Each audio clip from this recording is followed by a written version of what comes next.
Hello, everybody. Welcome to Rock, Paper, Hand Grenades. I'm Matt Connarton, and the Honorable Gary S. Hopper is still on the mend. He's recovering, but we do have back with us this week Dave Price. Dave, how are you? Dave Fine. Dave Fine. Who's Dave Price? Why am I thinking Price? Well, some fines are a large price. It depends. That's the first time I've screwed up your name, I think. Why is the name Dave? Is there someone famous named Dave Price who's in my head for some reason? No, Vincent Price, but he was like a horror movie star. I hate to think True. of myself as being related, but... And I love his little monologue on Thriller by Michael Jackson. Right. It's, for my generation, that's the kind of the high point of Vincent Price. Yeah. So Dave Fine. Yes, that's it. All right. That's okay. I should know that by now. No, I don't usually screw up names. Not a problem. And you brought a guest. Her name is Francine, correct? right. Molly. My guest, Molly. Molly. This is my good friend Donna.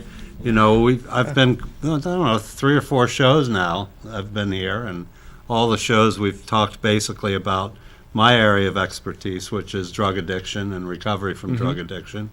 And we've talked a few times recently. We did a show around the heroin epidemic. Yeah. And we did another show last week about legalization of marijuana.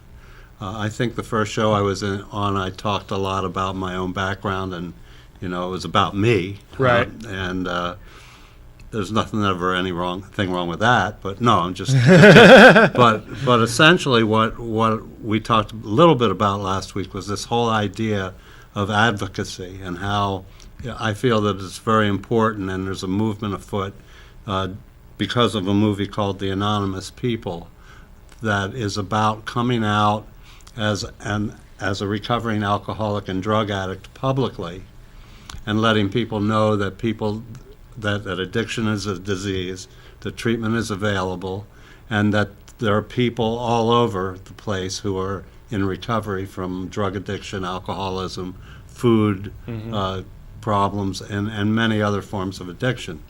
So what's typically happened with addiction is that the addict or the alcoholic becomes the focus.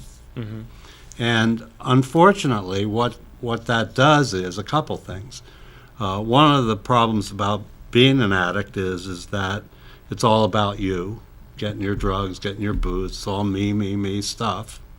And a lot of times by getting more of that kind of attention, it's almost like throwing gasoline on a flame. Not that it's a bad thing, and we definitely need the attention to a certain degree. Sure. But what gets lost in the shuffle almost all the time, even after many, many years of treatment being available and a lot of experts doing research and on addiction, what's lost in the shuffle is the family members of the addicts and the alcoholics. And as much as I consider myself an expert on alcoholism and addiction, because I'm an alcoholic and an addict, Donna is an expert on being a family member of an addict. And her mission, and Donna and I have gotten to know each other over the last 4 or 5 years. We've been on a retreat in Vermont, up in the woods with the goats and stuff for a week. We got to know each other pretty well up there, and I've been a strong supporter of the work that she does, and we try. It's terrific to have somebody so that we can sort of put these two pieces together and hopefully present something to people that takes care of the whole picture. Is that how the two of you met at the retreat in Vermont with the goats? No, we met. we met before that. Yeah, we may. I don't remember. We may have met at Inspired Recovery. Inspired Recovery, which is an event that we have in Manchester every September. Okay. Where artists, musicians, and poets get together, and they're all people in recovery, and we have a big celebration at the museum in town. Oh, no kidding. At the school, the art school. Okay. In September. And it's in September's September. Recovery Month. Yeah. Okay. Nationwide. Nationwide, yeah. Okay. It's a nationwide celebration, but our Manchester piece takes place in September. So I think that's where we first met, and then we were putting together a retreat in Vermont, and so we were looking for people who would be considered leaders in the recovery field in New Hampshire. And Donna already had established an organization, which she'll talk about, for families, and also has written a book, which she'll talk a little bit about that as well. And so she was just a natural candidate to be involved in the retreat. And then we just got to be friends. We've worked together on in a couple different organizations, and it's really been nice. And the good thing is that we can, Donna, not being an alcoholic and an addict, can check out how that feels for me, who am one. Yeah. And I have been a family member of an alcoholic, but not to the same degree, because Donna's not in recovery from addiction. She's in recovery from what she'll tell you about.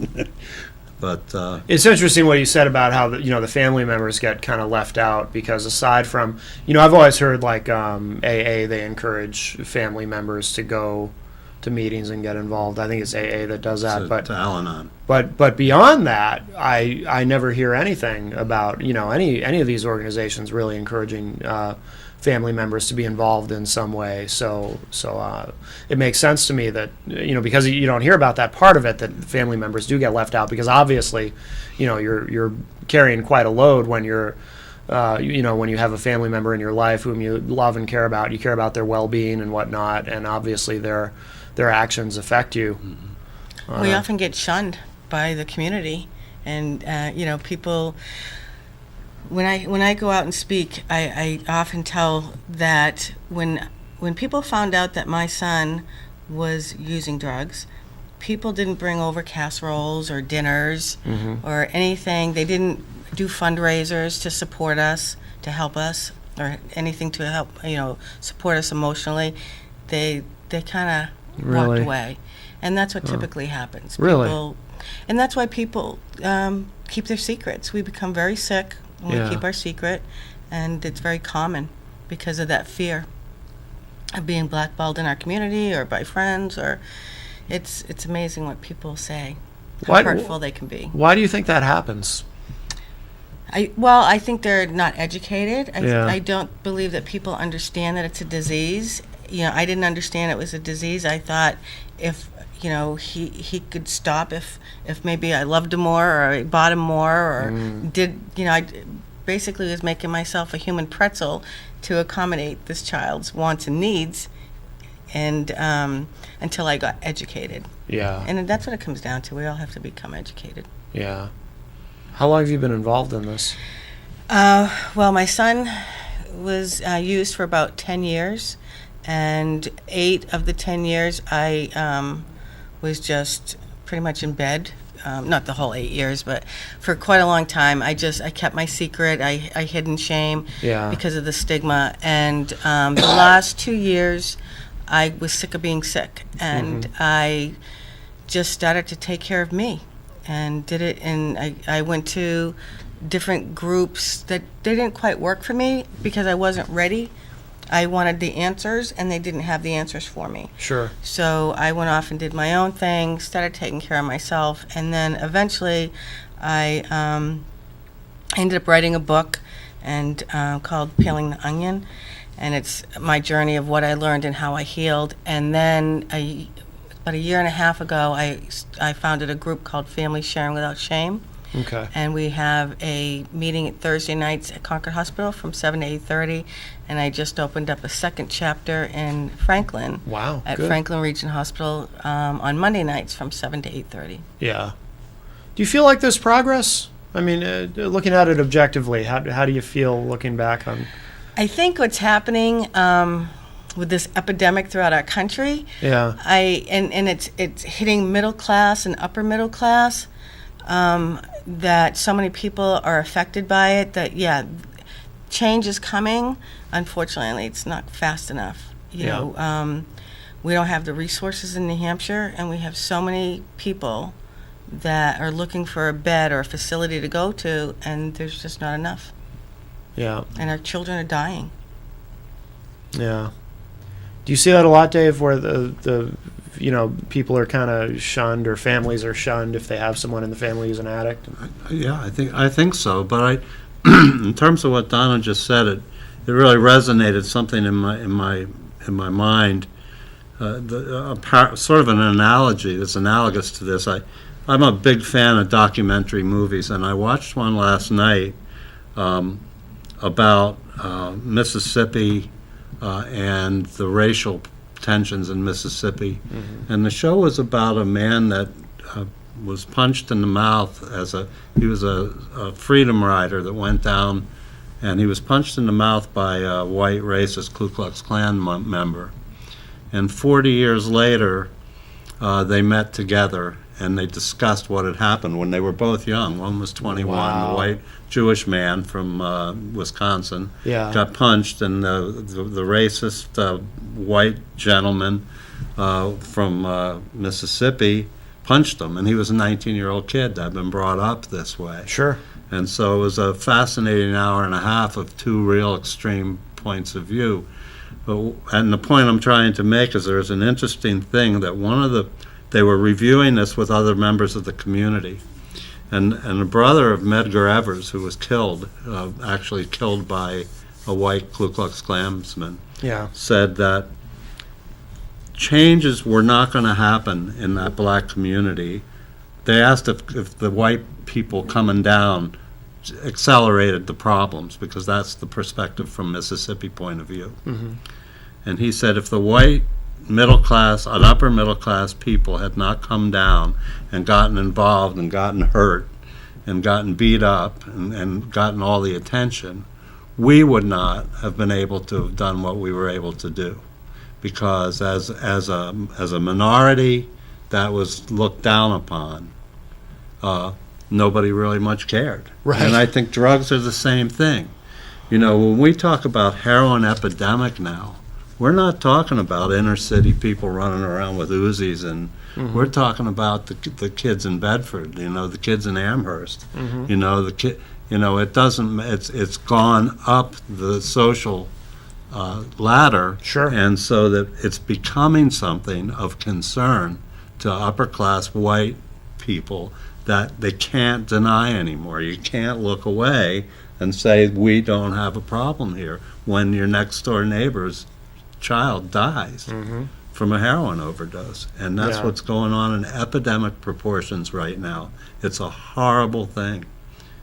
In the big picture, it may lift consciousness enough that people are going to not be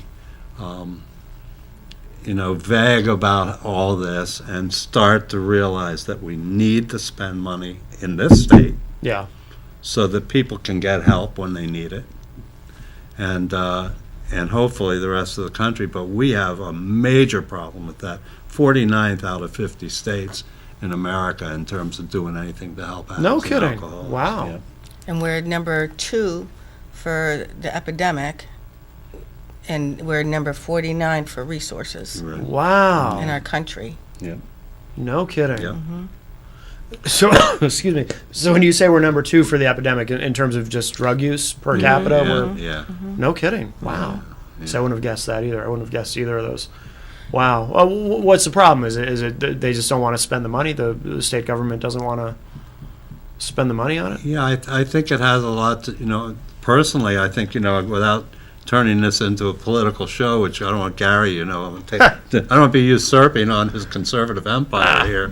But the way I feel about it is that this whole idea of live free or die is really a nice concept, and it looks nice on the license plates. Yeah. But somebody's got to start paying some money somewhere along the line. And the third rail in New Hampshire, I mean, I was gone for 20 years and nothing changed. Yeah. The third rail 20 years ago was no taxes. If you're going to advocate Right. for any kind of tax, you're not going to win. You're going to lose. Right.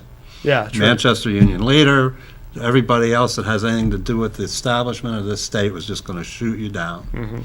So what's happened is over that 20, 30-year period of time, the expenses of doing business as a state have increased just like every other people's personal expenses. Sure. And there's no money. So if you don't have the money, then you have to start prioritizing in ways that are extremely harmful to people in need. We had a rally 2 years ago. You were there, I believe, when we had the rally where everybody was together about it was at the State House, and the whole place was full. The whole front of the State House was full of people, and they were all groups. And it was an odd coalition of groups. So you had the union guys, you had the people for treatment and substance abuse treatment, you had Planned Parenthood, and you had Catholic Charities. Yeah. You know, you had this, but all people, Easter seals, all places that are affected Sure. by the, you had handicapped kids, you had kids in wheelchairs, you had mentally challenged, mentally challenged children, Yeah. educators, teachers, nurses, that were all there saying, we don't have the resources that we need to do the job that we do. Yeah. And these mostly are not-for-profit organizations, which are, you know, trying to do the right thing without government assistance, but they need it. Right. And it's just not there. Yeah. And I think that right now, we were recently attended a meeting about our Inspired Recovery. We planned, this is a year-long process to get this thing together for one night. And we were very encouraged to hear that the climate in the state probably is at an all-time high for the kind of social changes that we're talking about. Really? And getting help and treatment for addiction and mental health issues in the state. And the other thing, the human service type things that are necessary. So that's a good thing. So we're sort of starting to ride a little bit of a wave here. Yeah. But it's only going to work if people like Donna and myself and other folks that have that are stakeholders in this, you know, really get more vocal about these needs. Because there isn't a person, I don't know a person that doesn't know a person that's an addict or an alcoholic. Oh, of course, yeah. And what's happening too is parents are. We have a mom in our group. She lost her house, supporting, trying to, you know, put her son into different rehabs. Yeah. People are going broke. Mm-hmm. You know, when you're talking $6,000 plus a month for a bed, and if we send our kids to Florida, we're talking $30,000 and up a month. See, I've often wondered about that, actually, the cost of it as far as rehab and how anyone even, you know, affords it. Well, and the other thing is insurance. You know, insurance companies aren't paying in some cases. I have a mom whose daughter went to rehab and was doing well. The insurance company called 2 weeks into her recovery process and asked how she was doing. They said she was doing well, and they said, great, well, she can go home. The young woman begged them not to send her home. The parents, the establishment, all tried to get the insurance company to allow her to stay. She was released. She tried to commit suicide that evening. Oh. She was then put into a psych ward at their local hospital and was monitored for a little bit and then released. Oh, wow. Like 24, 48 hours. And the other thing, too, is, you know, when these kids are overdosing, Yeah. they're being brought into the hospitals. If their friends call 911 Right. to get help, that's a whole other issue. They're afraid of being arrested. Sure. But what's happening as well is that they overdose, they're brought back with Narcan, and then they're in the hospital a few hours, maybe 8, 9 hours, and then they're released. Yeah. And we have 2 parents who almost lost their children. They were revived by Narcan, and this one young man was released. I think he went in maybe 11 o'clock at night. He was released about 9, 10 o'clock the following morning with a prescription that he could abuse, and he's back out on the streets. Oh, wow. We have a call. We'll grab this. Hi, welcome to Rock, Paper, Hand Grenades. Who's on the line? Hello? Hey, is this Matt? Yes, who's this? John Burt. Oh, hey, John. Haven't talked to you in a while. How are you doing? Oh, good. Good. Welcome to the show. What's going on? Well, I just wanted to talk a little bit about, you know, their efforts, and, you know, I do thank them for their efforts, you know, on the drug abuse, because it's sad when kids and even adults get into it. Yeah. But on the money part, that's what I was calling about is, you know, we currently have a lot of abuses in some of the systems. You know, you just saw in the newspaper about Maine, what was it, $800,000 spent down in Florida and the Caribbean and everywhere else on their EBT cards. You know, how do we clean that up so we can shift that money over to help these drug addicted people? Mm-hmm. It's a good point. I think that probably those kind of abuses in government happen, whether it's drug addiction or space research or science. It's part of the unfortunately it's a systemic problem in government that exists. But to be more specific, one of the things that can happen specifically is, you know, when New Hampshire 14 years ago, and I might be wrong on the dates, passed these laws to have the liquor sales all throughout the state, and for us to become probably the liquor sales capital of America in terms of our income from it. Yeah, we're like moonshiners, like you said last week. Right. Part of the bill was that the money, that a percentage of that money would go specifically to substance abuse and treatment. And the first year that happened. And the second year, they all decided up there that it would be a good idea to put that money into the general fund. And so it's been going into the general fund ever since.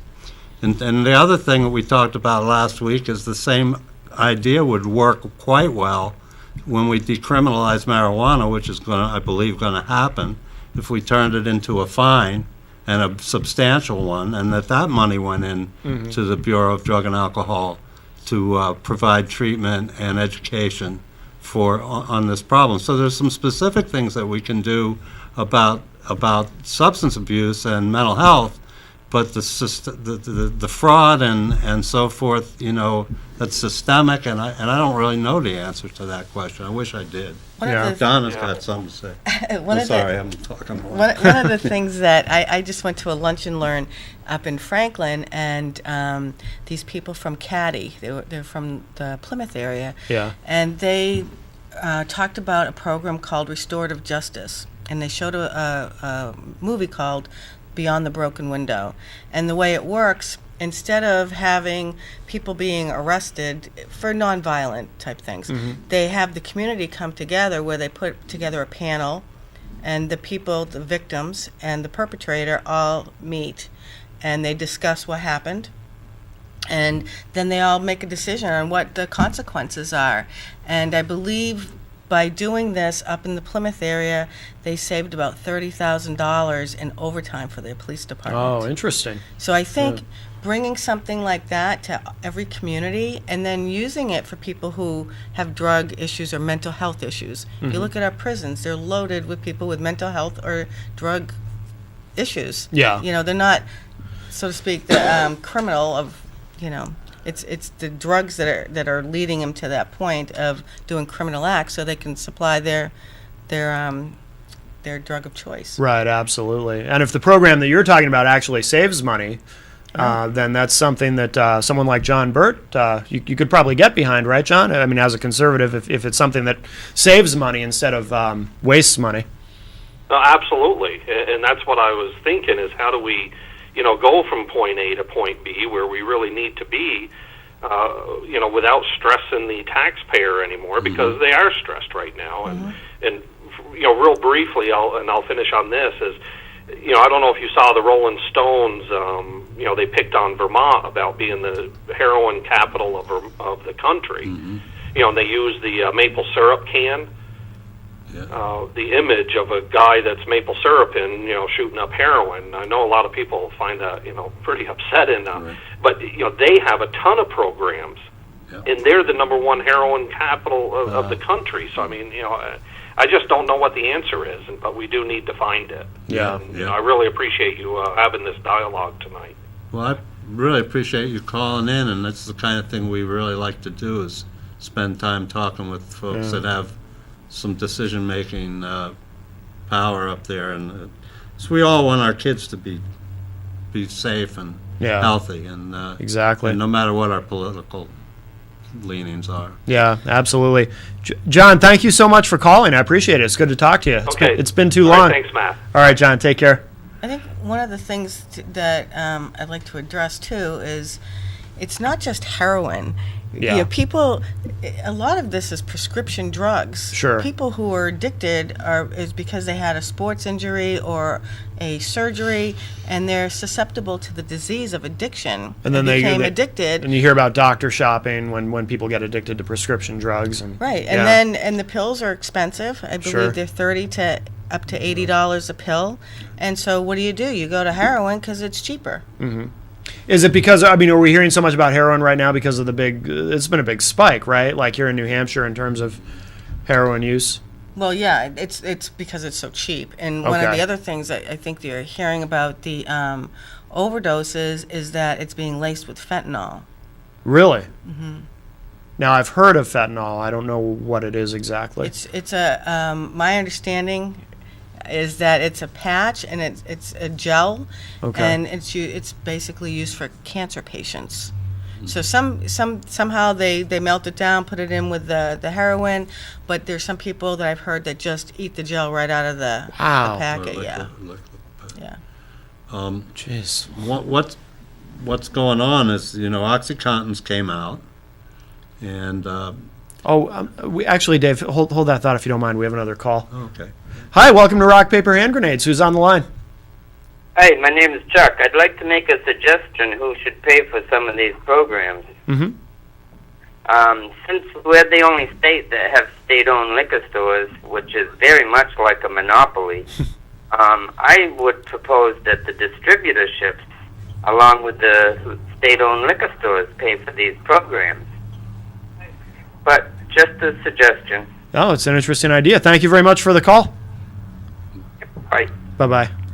Oh, what do you think? I like that. Yeah. I think that, one of the things that with the tobacco industry is that the tobacco industry, was successfully sued for putting a product out on the market that kills people. Right. And with the settlement was that they had to pay millions of dollars in one form or another to improve the lot of people that were harmed. Yeah. And so as a result of that, they were forced to make lots of donations to organizations that were working against smoking for educational reasons, and also put a lot of money in other areas to help people that had suffered from tobacco.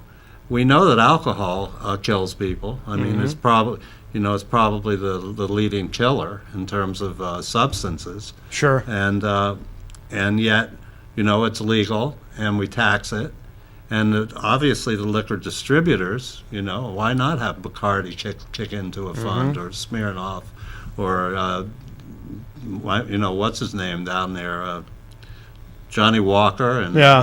Jose Cuervo, the song Johnny, Yeah. Oh, yeah. Jose, and Jack Daniels.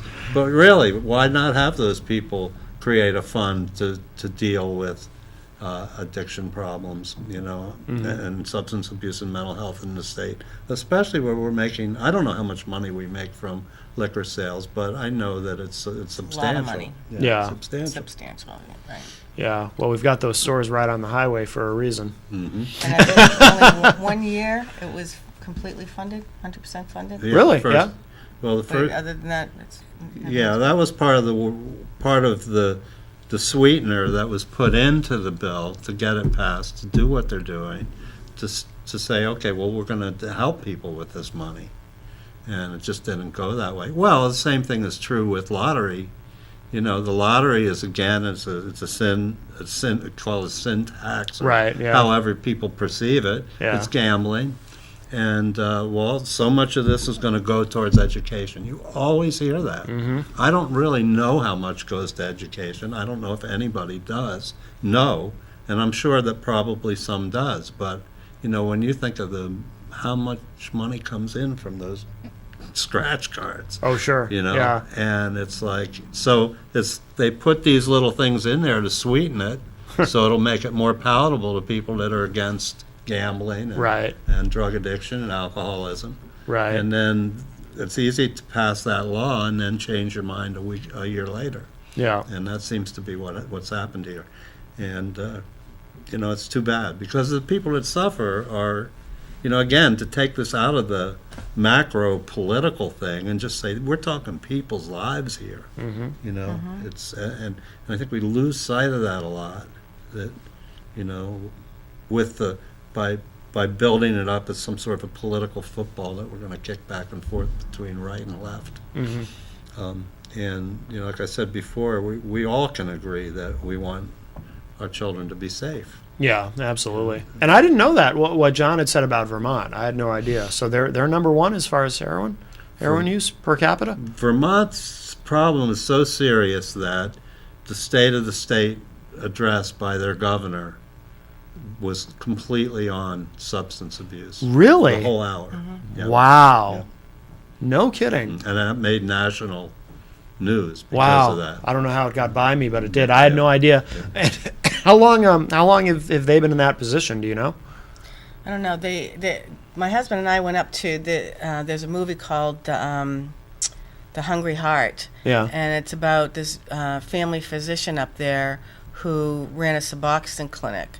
So we went up there to see if we couldn't get some information and to talk to some of the people, and didn't get too far, unfortunately. Really? But, yeah. Yeah. But it's big. Wow. Big deal. What is Suboxone? I hear about it. Suboxone is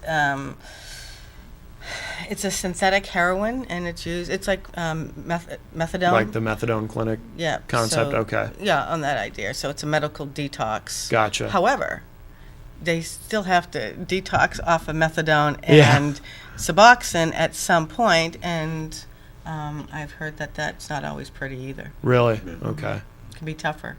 Yeah. Tell us about families, and does it cost any money? Is it Family free? sharing without How's shame? it work? Tell us a little bit about that. Family sharing without shame. It's a group for parents and grandparents or husbands and wives, and it's a takeoff. It's a little bit of al-anon. It's a little bit of Codependents Anonymous or AA or NA that I put together, and we go around the room and introduce ourselves. We give an update on what's going on with our children, and we talk a lot about codependency and enabling our tears, our fears. People, when we're parents who are living this, often fear of their children dying. Sure. And that's what keeps them engaged, of being codependent and being an enabler. Once a month I have a guest speaker come in. I have somebody who's in long-term recovery, typically, who has experienced the 12 steps as I laid out in the big book. And I do have professionals that come in. I have licensed LADACs, licensed therapists. We had the governor's office come a couple of weeks ago to listen to the stories, so they could see our pain, see our tears. And the young lady that came said it made an impact on her because she sees statistics. She doesn't see people, Right, she doesn't right. see the emotions that goes into what we live with. And we had the chairperson of the pharmaceutical board. He came and spoke not too long ago, and he was telling us that 80% of Americans are on some sort of prescription medication. Really? 80%? of Americans. Wow. I would never have imagined that. And so what happens is a lot of people, they don't even know that they're addicted. I sent my book to this fellow years ago, and he had crippling MS. Yeah. He was on all kinds of medications. And so I sent him this book to thank him he had given me some information of how to put a book together. And so I got a letter from him about a month later thanking me. He said after reading my book, he reevaluated himself and realized he had become addicted to all of his medications. Sure. Because our bodies become dependent on it. Yeah. And then the mind becomes dependent upon it. So there's a lot of people, senior citizens, they're on a lot of medications, and often doctors aren't looking at Right. what if A is taking care of B, or if they're working together or against each other. Yeah. So I don't think people When I thought of somebody as a heroin addict or a drug addict back in the day when this first came to me, I had them profiled. That they were this horrible person, a criminal. Today, it's people that look like us, that are drug addicts that we don't even know. It's people in big positions and little positions, and it's moms, it's dads, it's brothers, sisters, aunts, and uncles. Sure. It's anybody. Sure. And it's amazing. Absolutely. Hey, you mentioned enablers. Can you talk a little bit about that, about what an enabler is? Can you kind of define that and describe how that works? Enabling is doing for our loved ones what they could and should be doing for themselves. Okay. Period. It's paying their bills. If they couldn't, putting them to bed if they couldn't get to bed, calling in sick for them, just doing what they should be doing for themselves, to take care of themselves. And then the other part is codependency, which is unhealthy love.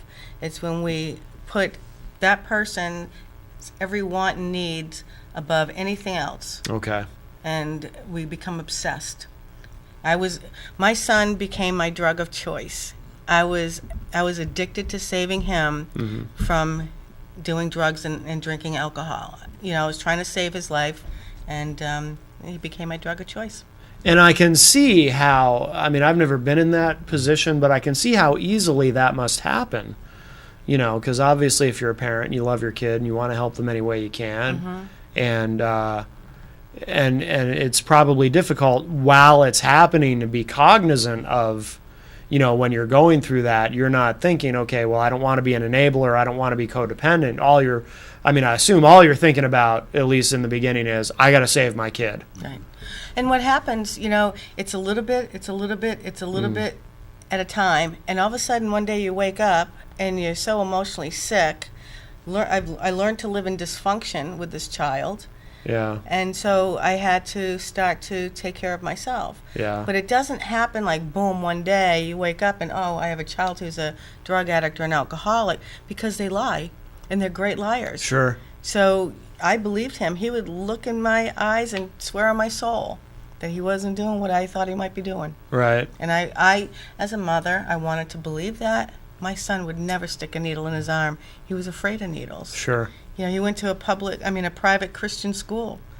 He had a good life. And I just, blindsided. Never thought anything of it. Do you remember what kind of turned you where you started to, as you said, you spent a lot of those years in bed, as you put it, and then you kind of started to, what was it that brought you out of that?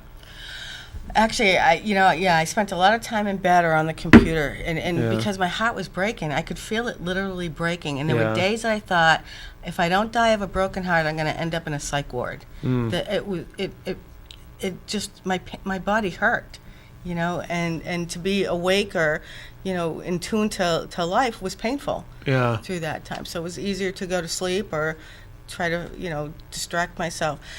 After, probably when it started to really come out, the truth started to come out, it was about a year or so. I was just sitting on I was couch surfing, doing this thing that I would do, and this thought just came to me that I didn't introduce him to drug dealers, and I didn't crush Oxycontin so he could snort them. At that time, I didn't know he was shooting heroin. Yeah. So I could stop beating myself up. I took my son's drug addiction personally. I'm a mother. Yeah. I wanted to do my job well. And so I was going to do everything to save him.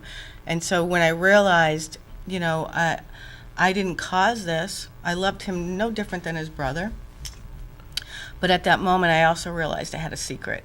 And you don't tell that secret to anybody. I was afraid that, he would be shunned, our family would be gossiped about or shunned in our community. So, that we're as sick as our secret. So I kept that for a very long time. Sure. Sure. Wow. That's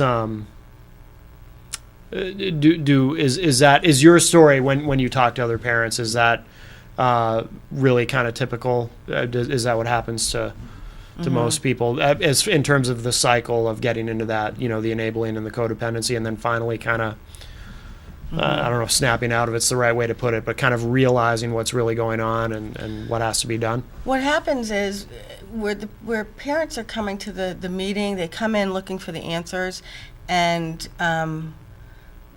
eventually they learn that they have to take care of themselves.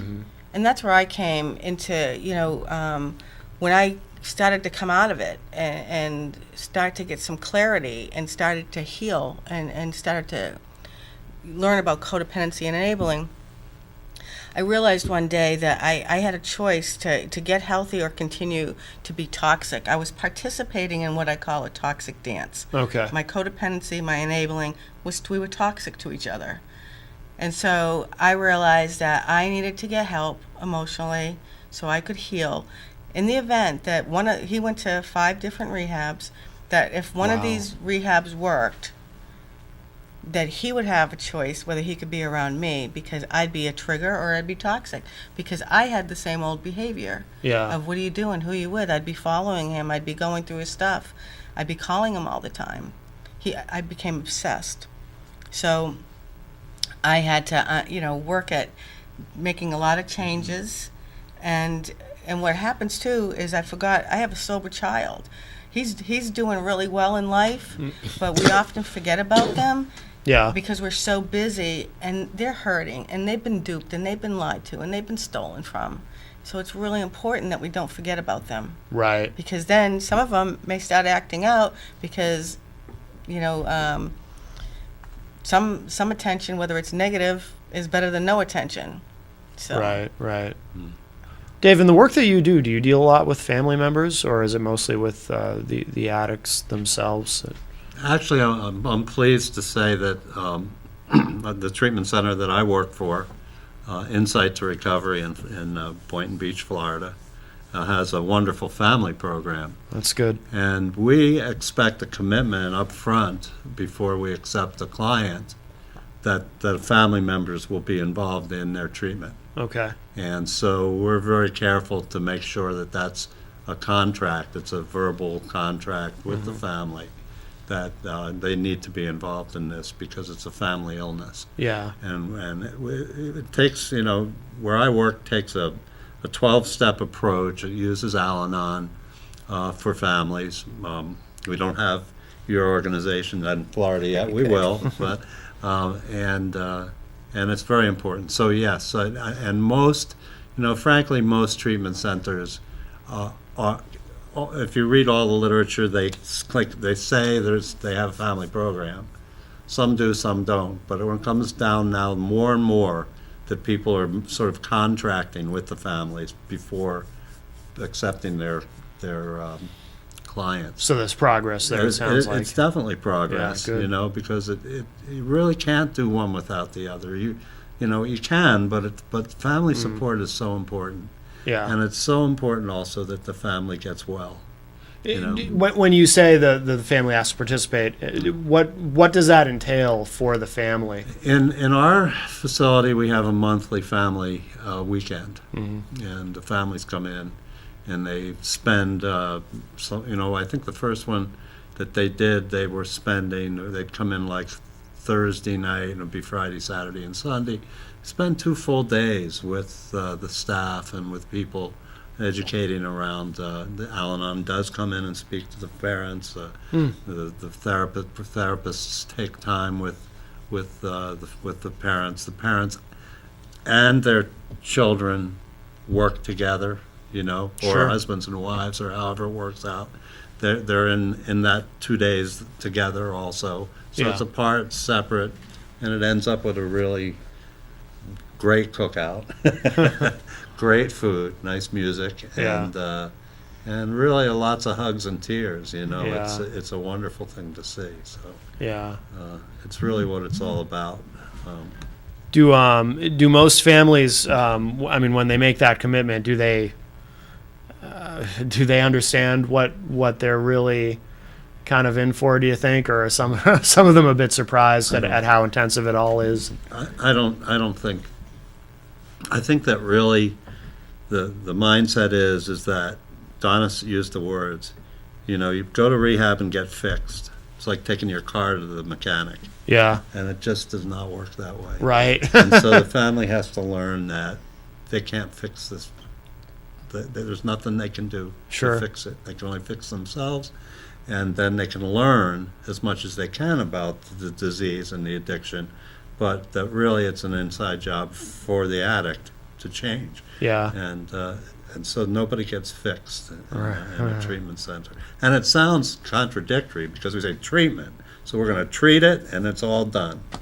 And it's never going to be that simple, Right. unfortunately. Well, I think too, what I did every time we sent our son off to a rehab, I almost made them my higher power. I thought they were going to perform this miracle, and he was going to come back, and it was over. The nightmare is going to be over. Right. Right. But every time he would come home, my heart would say, "Oh my God, he looks beautiful. His eyes are sparkling. His skin's all cleared up." But my gut would stir, like it's Really? not over. It's not over, and it wasn't. And so I learned to listen to my gut. But the thing is, what I learned, and I learned it the hard way, these facilities give our children, our loved ones, tools. They're not going to perform a miracle. The miracle happens within them when they're ready to surrender their addiction to their higher self, whatever, Yeah. something greater than themselves. Yeah. When you because you said he went to 5 different rehabs. When he came back from the last one, did you know, okay, this time I think we got it done, or did you have any of those feelings of Well, trepidation? I held my breath for a while. Yeah. But he was going to meetings, 2 to 3 meetings a day. He was different, and when I finally, about 6 months into it, I think I had asked him, I wanted to have a conversation with him, how he was doing, how he felt his recovery was going, and he told me he felt really good, Yeah. and that he had surrendered, and I said, why is it, I feel like you're going to be okay this time?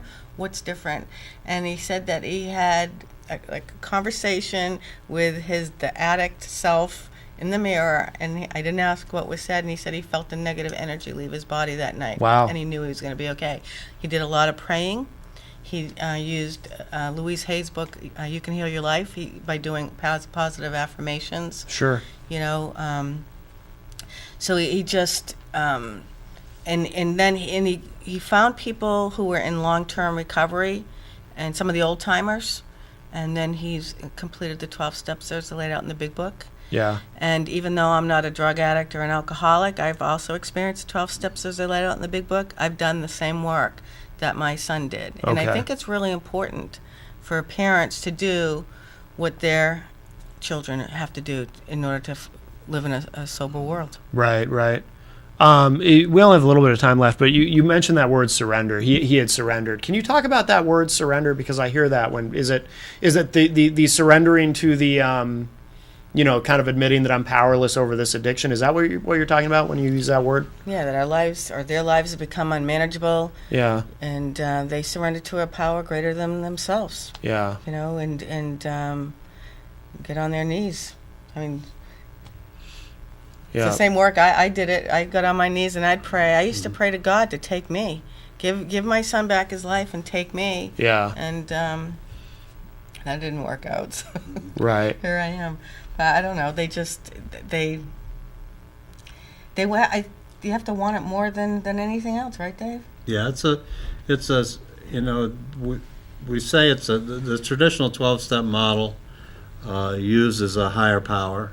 A lot of people have misconceptions that AA is like a Bible thumpers, or they cram God down your throat. Yeah. Not really true. AA does believe that there has to be a power greater than oneself, however that's manifested. Sure. And it's not difficult to convince anybody that's an addict or an alcoholic that there's a power greater than they are, because alcohol and drugs are greater than they are. Right. So if they can believe that, they can kick it into the next step and say, okay, maybe the wind's pretty cool. Right. I can't make the wind blow.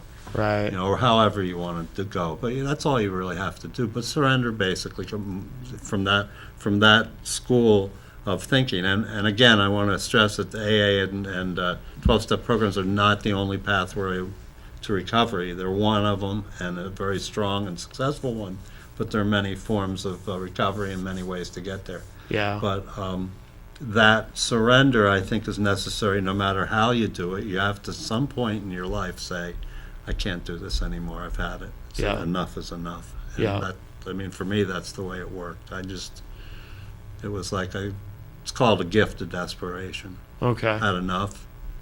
I don't know how I can just go one more day. Yeah. And that was 36 years ago, and I can still remember what it felt like when that happened. Oh, I bet, 36 yeah. years ago, just strongly. So, Yeah. and that's usually enough. That's enough for you to say, oh, okay, the drugs look good today or the drink looks good today, but you know what? I remember where they took me. And Right. that's enough for your son, and it's enough for me. It's enough for anybody in recovery. Yeah. They've just had it, and that's surrender. Yeah. That's surrender. Okay. All right.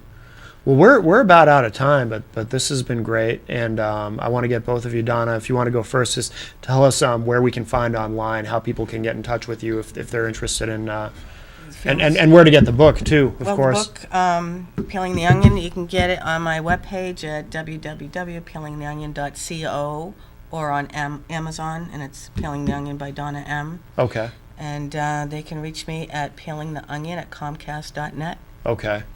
And as far as is the information available online too, if someone wants you to come to a presentation and some of the other things that you talked about? Mm-hmm. They just get in touch with you via Yep. that email address? Yes, Okay. yeah. I go around to rehab, support groups, wherever I'm needed, I Okay. go.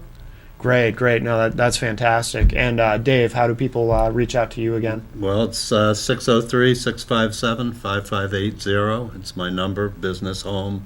I have the paper, the solutionnews.com, online. Good reading, lots of good information about both sides of this coin, the family and the addict. So, I don't know, some funny stuff and good stuff. Excellent. Are you going to be doing a show here, by the way? Not to put you on the spot, but is that a done Yeah, deal? actually, or? today I pay. They have a geezer rate here for Yes. people over. It's about time I got a break, and so I signed up and gave him my check, and I guess Yeah. I will be. So it's a done deal. So Dave Fine is going to have his own show here on MPTS. Recovery. It's going to be the Recovery Solution. Excellent. Do we know when that starts yet? Or? I'm not sure. I guess Okay. somebody will let me know. Yeah. Hopefully not too early in the morning. Right. Well, congratulations on that, though. That's fantastic. Thanks, So Matt. It's been a pleasure. I just want to thank you also. It's been, you're so easy to work with and a pleasure to know. So thank you. It's been a lot of fun. I don't know if you get these kind of compliments from the Never really, Mr. no. Hank. We wish him well too. Get better, Gary. Absolutely, Gary. We love you. Hope to see you back here soon. And again, thank you both. And that's going to do it. If you're watching us live on Wednesday, Progress Report is up next, and we'll talk at y'all later. Thanks, everybody.